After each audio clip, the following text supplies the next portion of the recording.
بھر لیجئے خالی داماں،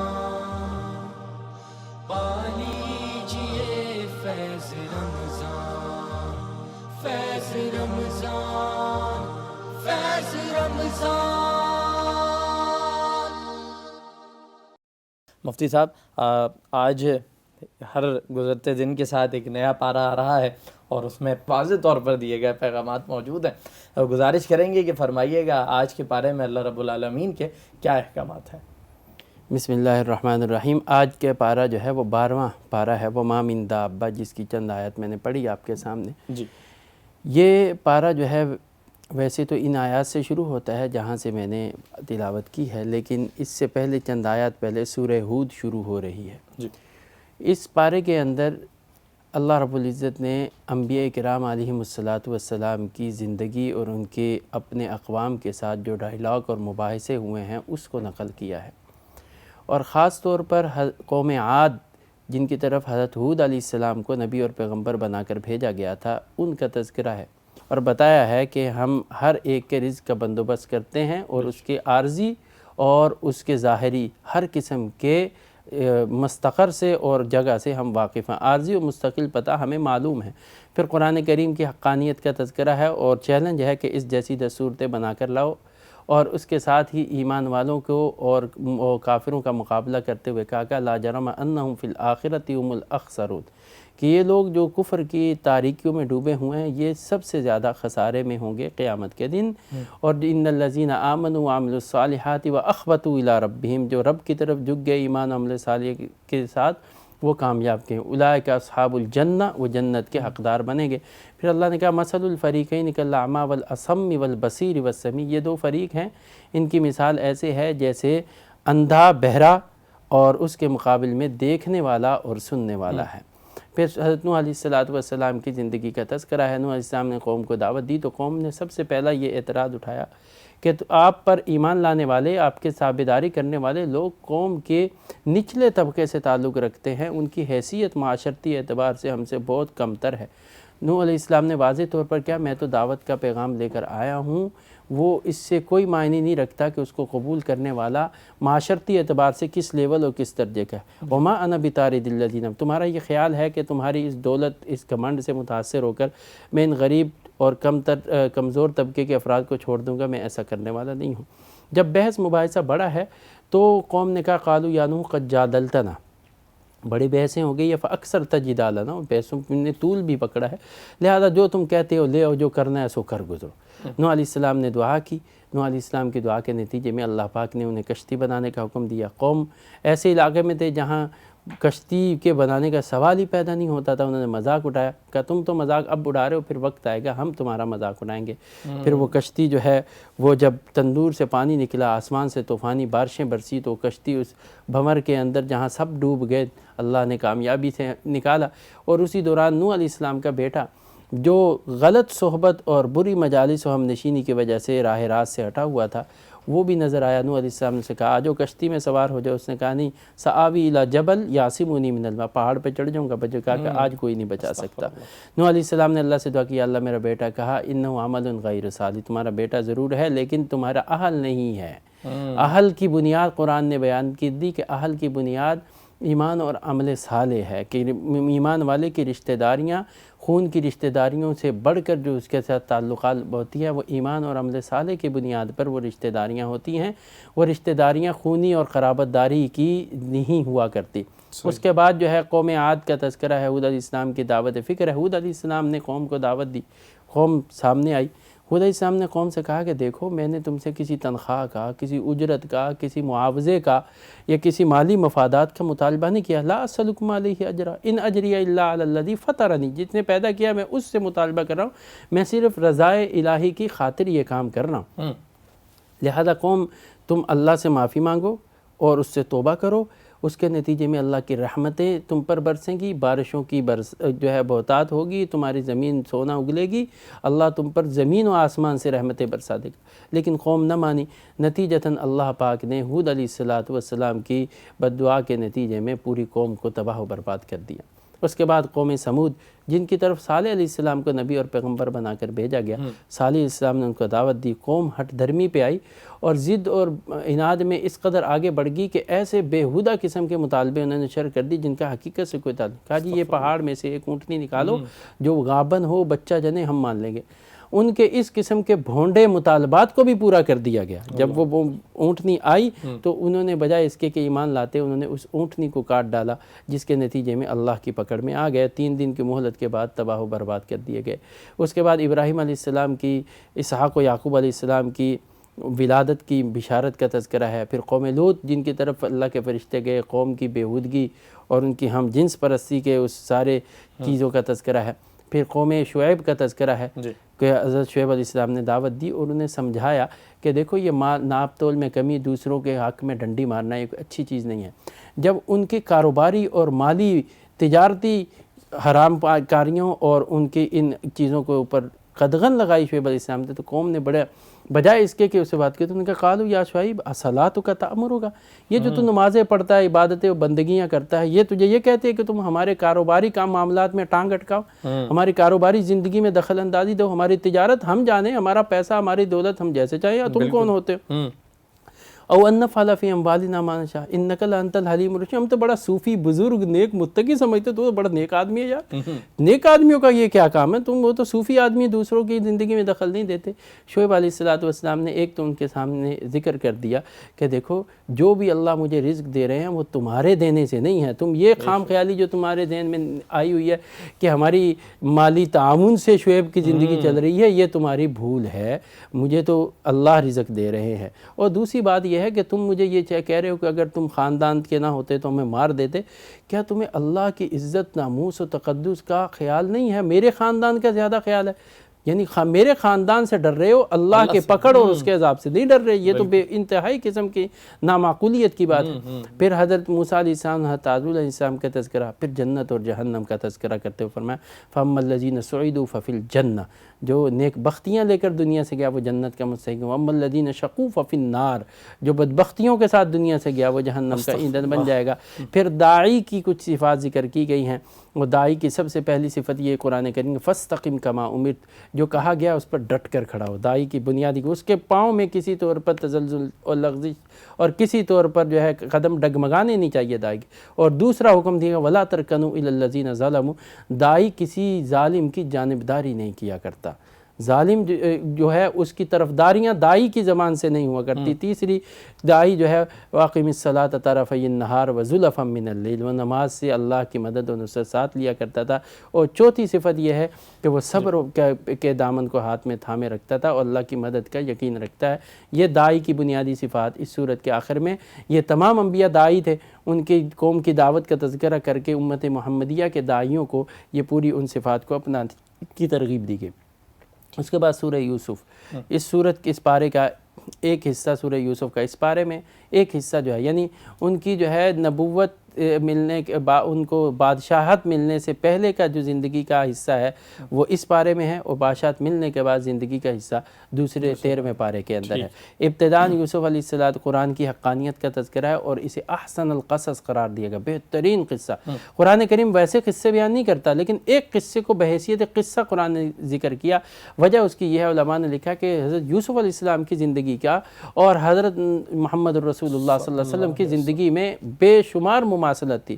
جیسے آپ یوسف علیہ السلام کو مشکلات سے کئی درجوں سے گزرنا پڑا، آپ کو بھی اسی طرح، تو گویا آپ کی حوصلہ افزائی اور آپ کی تسلی کے لیے اللہ نے اس پورے قصے کو ذکر کیا۔ ابتداءً جو ہے حضرت یوسف علیہ السلام کے خواب کا تذکرہ ہے، والد سے ذکر کیا، والد نے خواب سن کر کہا کہ بھائیوں کو نہیں بتانا، وہ حسد میں مبتلا ہو کر شیطان کے پیچھے لگ کے تم سے حسد کریں گے، نتیجتاً نقصان، کیونکہ اس خواب کے ذریعے ایک قسم کی یہ بشارت دی گئی کہ نبوت کا یہ منصب اور مقام جو ہے وہ یوسف علیہ السلام کو یعقوب علیہ السلام سے منتقل ہوگا۔ وہ شیطان نے یہ بہکایا اور یوسف علیہ السلام وہ واقعہ اپنے بھائیوں کے سامنے بیان کر چکے خواب، اور والد کی التفات اور محبت بھی بڑھی تو اس سے بھائیوں نے حسد کیا۔ پھر یوسف علیہ السلام جو ہے کنویں میں ڈالے گئے، کنویں سے پھر نکالے گئے، 22 درہم میں بکے، پھر 22 درہم کے بعد 20 دینار میں بکے، جسے عزیز مصر نے خریدا۔ 20 دینار آج کے اعتبار سے تقریباً 7.5 تولے کے قریب جو ہے وہ بنتا ہے، جو ہمارے ہاں زکوٰۃ کا نصاب ہے سونے کا۔ پھر اس کے بعد یوسف علیہ السلام کا ذکر ہے اس خاتون خانہ کے ساتھ جس نے ان کو لیا تھا اور ان کے ساتھ جو ہے بد کرداری کی، اس نے کوشش کی، یوسف علیہ السلام بھاگے، اللہ نے ان کی برات کا ایک ننھے بچے کے ذریعے اعتراف کروایا اور اس کے اقرار کروایا اور اس کا گناہ سامنے آیا۔ پھر جب وہ عزیز مصر، قرآن کریم نے ہمارے ہاں تفاسیر میں اسرائیلی روایت میں اس خاتون کا نام زلیخا ذکر ہے، لیکن قرآن نے کہیں ذکر نام نہیں کیا، عزیز مصر کی بیوی قرار دیا ہے۔ عزیز مصر کی بیوی کو جو ہے وہ اس کی ہمجولیوں نے تانے دیے کہ تم اپنے ہی ایک غلام کے اوپر فدا ہو گئی ہے، تو اس نے فیصلہ کیا کہ غلام کو ان کے سامنے حقیقت حال سے دکھایا جائے، تو اس نے چھریاں دی، سیب دیے، کہا تم جب یہ آئے گا پھر دیکھنا۔ وہ جیسے یوسف علیہ السلام نمودار ہوئے تو وہ چھری کے ساتھ سیب کاٹنے کے بجائے انہوں نے اپنی انگلیاں کاٹ ڈالی اور کہا یہ تو ایک ان ھذا الا ملک کریم، یہ تو کوئی فرشتہ ہے، انسان تو نہیں ہے۔ حضرت عائشہ رضی اللہ تعالیٰ عنہا نے قرآن کریم کے اس واقعے کے اوپر بڑا بہترین تبصرہ کیا، کہا لوامی زلیخا لو رأین جبینہ لقطعن اعناقہن بدل الانامل۔ یہ زلیخا کی جو ہمجولیاں تھیں انہوں نے یوسف کے حسن کو دیکھ کر اپنے پورے کاٹ ڈالے تھے، اور اگر وہ محمد عربی کے حسن کو دیکھ لیتی تو اپنی گردنیں کاٹ ڈالتی۔ اللہ نے حضور کو ایسا حسن دیا۔ پھر یوسف علیہ السلام کو جیل میں ڈالا گیا اس جرم، اس ناکردہ گناہ کی سزا کے طور پر۔ وہاں جو ہے وہاں انہیں دو ساتھی ملے، انہوں نے اپنا خواب بیان کیا۔ ایک نے کہا جی میں نے خواب دیکھا ہے کہ میرے اوپر سے پرندے کھانا نوچ رہے ہیں، ایک نے کہا جی میں نے دیکھا پھل نچوڑ کر جو ہے اس کا جوس شربت بنا رہا ہوں، شراب بنا رہا ہوں، مجھے ہمیں بتاؤ۔ یوسف علیہ السلام نے ان کو خواب کی تعبیر بتانے سے پہلے دعوت دی، دین کی دعوت دی۔ تو اس سے ایک پیغام علماء نے لکھا ہے کہ اگر کوئی آپ ضرورت مند آپ کے پاس ضرورت کی لے کر آئے تو یہ دیکھنا چاہیے اگر اس وقت فوری طور پر اس کا کوئی ایسا مسئلہ ہے، وہ دعوت دین کی کمزوری ہے اس میں کوئی، تو اس کمزوری کی نصیحت اسے کر دینی چاہیے۔ ایسے موقع کی نصیحت بہت اثر انداز ہوتی ہے۔ پھر ان کی تعبیر بتائی گئی کہ ایک پھانسی چڑھ جائے گا بادشاہ سے جو ہے غداری کے جرم میں، اور ایک جو ہے وہ بادشاہ کا مصاحب بنے گا۔ جو بادشاہ کا مصاحب بنا، اس کو بننے والا تھا، اس کو کہا کہ بادشاہ کے سامنے جا کر میرے اس بے گناہ کا بھی ذکر کر دینا۔ اب یہ اللہ کو یہ پسند نہیں آیا کہ یوسف ہم سے پوچھنے کے بجائے کسی اور کو وسیلہ بنائے، وہ بھول گیا۔ پھر زمانے کے بعد 10 سال کے قریب بعد جو ہے وہ اس بادشاہ نے خواب دیکھا، اور اس خواب کی تعبیر اس نے لوگوں سے پوچھی کہ خواب دیکھا ہے کہ پتلی دبلی گائیں ہیں، تازہ موٹی گائیں کو کھا گئی ہیں، اور جو ہے سوکھی ہوئی بالیاں ہیں وہ تر و تازہ بالیوں کو کھا گئی ہیں۔ انہوں نے بولا یہ بدہضمی کے خواب ہے، ان کی تعبیر نہیں ہے۔ لیکن اس کو یاد آیا کہ میرا خواب بتایا تھا اس جیل میں، تو اس نے کہا مجھے بتاؤ، میں جاتا ہوں۔ وہ یوسف علیہ السلام کے پاس آیا، یوسف علیہ السلام نے خواب کی تعبیر بتائی۔ تعبیر خواب کے وقت یوسف علیہ السلام نے پہلے انہیں تدبیر بتائی۔ علماء نے لکھا ہے کہ مفتی کا کام صرف فتویٰ دینا نہیں ہوتا، بلکہ اس فتوے کے جو الٹرنیٹ اسے فائدے یا نقصان ہو سکتے تھے اس کی تدبیر بتانا بھی ہوتا ہے، یہ بھی مفتی کی ذمہ داری ہے۔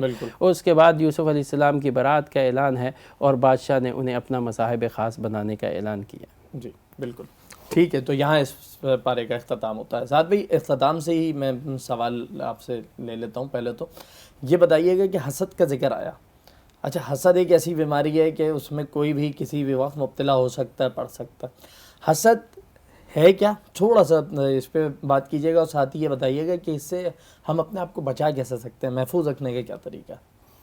دیکھیں رسول اللہ صلی اللہ علیہ وسلم فرمایا ایاک والحسد، اپنے آپ کو حسد سے بچاؤ۔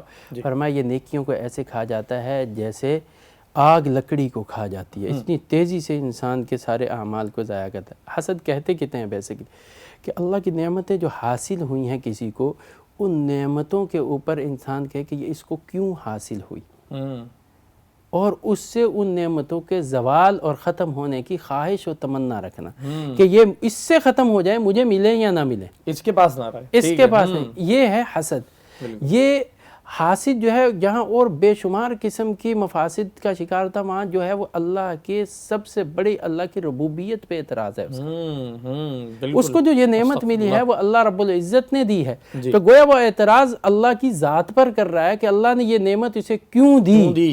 اللہ جل جلالہ کے فیصلے پر معترض ہے، اللہ جل جلالہ کی قدرت اور مالکیت پر اس کا اعتراض ہے۔ تو گویا کہ یہ حسد جو ہے دراصل براہ راست اللہ جل جلالہ کی طرف جو ہے وہ جاتا ہے، اس کے نتیجے میں ظاہر ہے کہ انسان اس کی کڑن جلن میں سب جلتا رہتا ہے۔ اب یہاں پر یہ سوال پیدا ہوتا ہے کہ یہ پیدا کیوں ہوتا ہے انسان کے اندر؟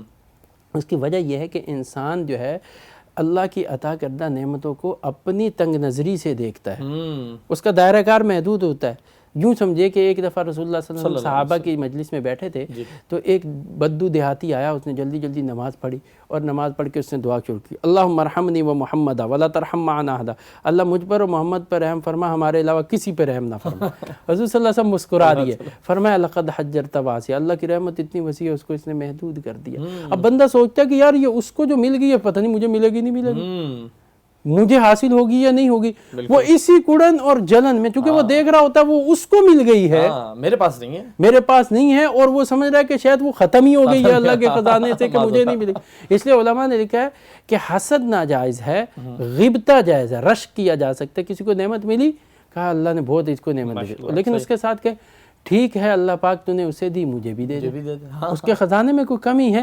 اللہ کے نبی صلی اللہ علیہ وسلم فرمایا کہ اللہ ساری دنیا میں سب کچھ دے دے، سب کچھ تقسیم کر دے، اس کے خزانے میں کوئی کمی نہیں آئے گی۔ تو لہٰذا یہ حسد اس وجہ سے پیدا ہوتا ہے کہ اپنی تنگ نظری اور تعصب اور دل کی جو ہے، اب وہ کیا کرتا ہے، اندر ہی اندر جلتا رہتا ہے، اور اندر ہی اندر جو ہے خود کے ساتھ جو ہے جنگ میں لڑ رہا ہوتا ہے، اور اپنے آپ کو ہی تباہ کر رہا ہوتا ہے۔ اس لیے اس کو بنیادی بیماری کی جڑ قرار دیا گیا۔ حسد جو ہے بے شمار دیگر مفاسد، پھر بغض، جس سے حسد ہے اس سے بغض پیدا ہوگا، عناد پیدا ہوگا، نفرت پیدا ہوگی، دشمنی پیدا ہوگی، اس سے لڑائی جھگڑا تنازع پیدا ہوگا، یہ ساری چیزیں حسد سے جنم لیں گی۔ ٹھیک ہے سعد بھائی، دوسرے سوال کی طرف آتے ہیں، وقت ہمارے پاس کچھ کم ہے۔ بیان کیجیے گا، آپ نے جس طرح کہا کہ اللہ کے نبی کو کہا گیا ہے کہ بھائی وہ آپ اپنے کام سے کام رکھیں، عبادات کریں، ہمارے کاروبار میں مداخلت کیوں کر رہے ہیں؟ اچھا یہاں بھی ہے کہ جی آپ اپنے کام سے کام رکھیں، کاروبار جو کرنا ہے وہ سود پہ چل رہا ہے، کسی بھی انداز میں چل رہا ہے، وہ چلاتے رہیں گے، اس پر روشنی ڈالیے گا۔ دیکھیں اس میں بنیادی وجہ یہ سب سوال پیدا کیوں ہوتا ہے؟ پیدا اس لیے ہوتا ہے کہ ہم نے کردار یہ کر لیا کہ دینداری، عبادت گزاری یہ ایک الگ میٹر ہے، اور کاروبار اور یہ سب چیز الگ ہے۔ ٹھیک ہے، اب ان دونوں کو ایک دوسرے کے مقابل لا کر کھڑے، جس کو ہم کہتے ہیں دین اور دنیا، یہ دین ہے یہ دنیا ہے۔ میں نے پہلے بھی ایک درس میں کہا تھا کہ دین اور دنیا کیا ہوتا ہے، سب کچھ دین ہے۔ اگر اللہ کی رضا اور اخلاص نیت کے ساتھ اللہ اور رسول کی اطاعت میں کیا جائے وہ دین ہے، چاہے دنیا کی کسی فیلڈ و شعبے میں ہو۔ اور جو اللہ کی رضا اور اس کی خوشنودی کے بغیر اور اخلاص کے بغیر کیا جائے وہ دنیا ہی دنیا ہے، اس کے دین سے۔ من صلی یرائی فقد اشرک، میں جو دکھاوے کے لیے نماز پڑھتا ہے وہ شرک کر رہا ہے، اللہ کو اس کی نماز بھی قبول نہیں ہے۔ تو یہ جو دین اور دنیا کا فرق ہم نے رکھا ہوا، اس کی وجہ سے خرابی پیدا ہوتی ہے۔ اب وہ کوئی دنیا کی جو کاروباری زندگی سے دین کے معاملات میں ذرا تھوڑا بہتر ہوا تو ہم اس کو سمجھتے ہیں یہ دنیا سے کٹ گیا، اس کو کچھ پتہ ہی نہیں ہے۔ یہی ان کا بھی تصور تھا، اور اسی کو وہ فالو کر رہے تھے، اور اسی کے اوپر کر رہے تھے۔ اس کے حوالے سے اب ہمارے یہاں ایک نیا ٹرینڈ چلا، یہ تو ہے ہی ہے، تانے دیتے ہیں یہ دنیا، ان کو کیا پتا، اب سود ہے، حرام ہے، جوا ہے، قمار ہے، کوئی بھی اس پہ آواز اٹھائے گا، تمہیں کیا پتا، تم اپنی بسم اللہ کے گنبد میں رہتے، تمہیں کیا پتا کاروبار کیسے ہوتا ہے، کاروبار کے لیے کتنے پاپڑ بیلنے پہ، اس قسم کی بات۔ حالانکہ جو ذہن، جو سوچ، جو فکر تمہاری ہے اللہ نے اس سے بھی دی، وہ تو بہتر ہے، وہ دین کے ساتھ ساتھ تمہارے ان کاروباری چیزوں کو بھی سمجھ رہا ہے۔ ہمارے ہاں ایک اس چیز سے مرعوب ہو کر ایک نیا طبقہ پیدا ہوا، اور اس نے یہ سوال کیا جی دین و دنیا کا حسین امتزاج۔ میں اس نعرے سے نہیں، بالکل ایگری نہیں کرتا، یہ کیا نعرہ، وہ دین و دنیا حسین امتزاج کیا ہوتا ہے؟ آپ کس کو حسین امتزاج؟ دین ہی حسین امتزاج ہے، بے شک بے شک، اور وہ دین ہی ہے جو دنیا کے کسی بھی شعبے میں، اگر دین کے اصولوں کو کاربند رہیں گے تو وہ دین ہی ہے۔ تو وہی یہ حسین امتزاج کا اس مروبیت سے لوگوں نے کہا، میں اس نعرے سے بھی ایگری نہیں کرتا۔ ٹھیک ہے ٹھیک ہے، سعد بھائی آخری بات بیان کیجیے گا کہ ایک ذکر بھی ہوا اور ساتھ ہی یہ بھی ایک ٹرینڈ ہے کہ جی وہ مولوی صاحب تو نماز پڑھاتے ہیں تو پیسے لیتے ہیں، قرآن پڑھاتے ہیں جی بڑے نوٹ کما رہے ہیں یہ لوگ، تو یہ ذرا اس کی شریعت میں کیا ضابطے ہیں؟ اور ایک امام کو جو وظیفہ دیا جاتا ہے، میں اس کو پیسے بھی نہیں کہتا، وظیفہ جو دیا جاتا ہے اس کے اوپر کوئی روشنی ڈالیے گا مختصر۔ دیکھیں پرانی بنیادی جو اس پر طاعت اور عبادات جو ہے، کوئی بھی اس کا صلہ اور اس کا وظیفہ یا تنخواہ یا مشاہرہ دے ہی نہیں سکتا، بالکل نہیں دے سکتا۔ اس لیے پہلے تو دماغ سے وہ خناسیت نکال دینی چاہیے کہ جی ہم ان کو یہ وظیفہ لے رہے ہیں یا پیسے لے رہے ہیں، کوئی ہے جو قرآن کے مقابل اس کا کوئی بدلہ عطا کرے؟ وظیفہ کسے کہتے ہیں؟ ہم نے اپنی خدمات دی، اس خدمات کے بدلے میں آپ نے کچھ ہمیں خدمات کیا یا کوئی عطیہ دے دیا، وہ دیجیے، یہ وظیفہ کہلاتا ہے۔ بالکل، کیا قرآن کا بدل دیا جا سکتا ہے؟ نہیں دیا جا سکتا۔ تو پہلی بات تو یہ ہے کہ یہ جو ہے ذہن سے ختم کر لینا چاہیے کہ یہ جو تنخواہ یا وظیفہ یا مشاعرہ یا جو کچھ بھی ہے یہ کوئی اس قرآن کے بدلے میں. بالکل. اب رہی یہ بات کہ ظاہر ہے کہ انسانی فطرت ہے، انسانی طبیعت ہے، انسان ان ساری چیزوں کے دنیا کے اسباب کے تحت ہے. قرآن کریم کا کہ وما ارسلنا من قبلک من رسول، جو بھی ہم نے نبی آپ سے بھیجا کہ الا انہم لیأکلون الطعام ویمشون فی الارض، وہ بھی کھانا کھاتے تھے. بالکل ایسا ہی ہے. بشری تقاضے تو ہر ایک کے ساتھ لگے ہوئے ہیں. اب بشری تقاضوں کی تکمیل کے لیے پہلے ہوتا یہ تھا کہ ریاست کی ذمہ داری ہے کہ وہ افراد جو اپنی آپ کو اس اہم ترین فرائض کے لیے وقف کیے ہیں ان کی دیگر فرائض سے ان کو جو ہے بری ذمہ کرے، ان کے لیے پورا ریاست کی ذمہ داری. اب ہمارے ہاں ریاست اپنے اس فرائض سے بھاگ رہی ہے اور اس فرائض کو ادا نہیں کر رہی.